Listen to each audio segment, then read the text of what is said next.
भैया हम छोड़िए लो जे गाम गाम बड़ा याद अबैया पोखर घाट पर हक पिपरक छाँव पोखर घाट पर हक पिपरक छाँव ओ छाँव बड़ा याद अबैया हम छोड़िए लो जे गाँव ओ गाँव बड़ा याद अबैया।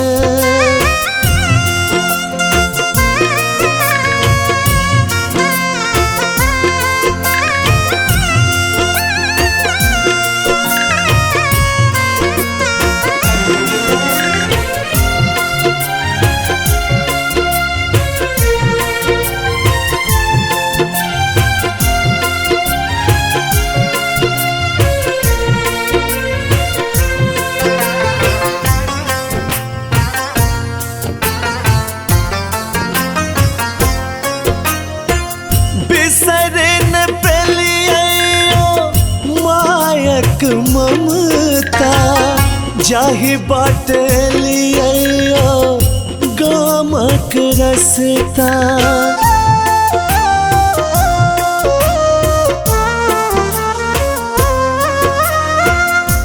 बिसरन पेलियो मायक ममता जाहि बाटे लियो गामक रसता हमरा गाछी के टूटल मचान मचान बड़ा याद अबैया हम छोड़िए लो जे गाम ओ गाम बड़ा याद अबैया।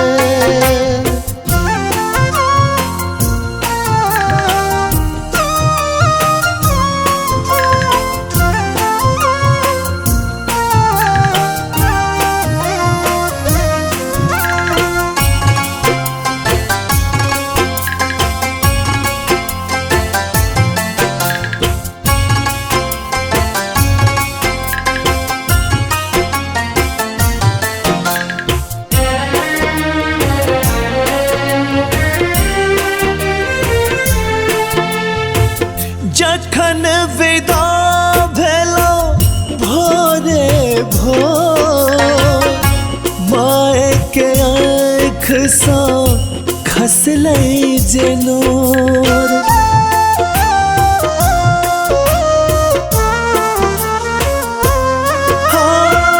जखन विदा भेलो भोरे भोर माय के खसलै जनो हमरा बाबूजी के भरल दलान दलान बड़ा याद अबैया हम छोड़िए लो जे गाम ओ गाम बड़ा याद अबैया।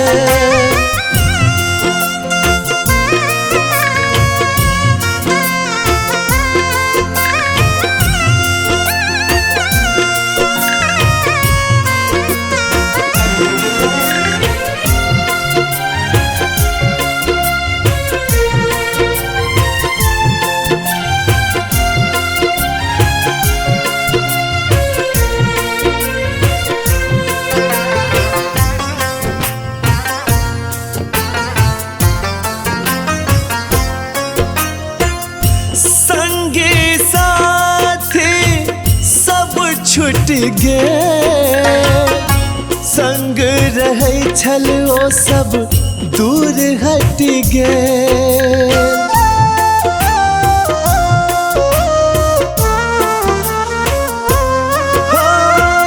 संगी साथी सब छूट गे संग रहै छल ओ सब दूर हट गे हमरा स्कूल के बड़का मैदान मैदान बड़ा याद हम छोड़ी एलो जे गाम ओ गाम बड़ा याद आबैया।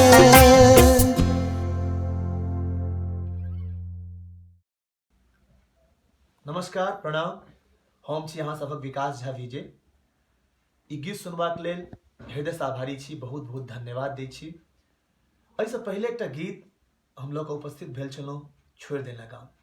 ओकरा अहाँ सब बहुत रास व्यू दऽ कऽ मिलियन क्रॉस करवेलियै और विश्व के हर कोना में जब तक मैथिल छथि ओ एहि गीत के सुनला। और ई गीत हमरा लेल तऽ छलै, संगे आर जतेक कलाकार मैथिली से जुड़ल छथि हुनका लेल एकटा बहुत पैघ सीख रहलै जे गीत जँ अहाँ नीकसँ गबियौ, बगैर ऑटो ट्यून के गबियौ, भाव राखि कऽ गबियौ, इमोशनल गीत गबियौ, जे गीत दिल पर लागे तो ओ मैथिल श्रोता सुनता और अहाँके आशीर्वाद भेटत, अहाँ हुनका दिल में जगह बनेबै। हम आशा रखै छी जे इहो गीत में हम कोशिश केलहुँ हैं जे अहाँ सबके दिल तक उतरि पाबी, अहाँ सबके इमोशन के छू पाबी।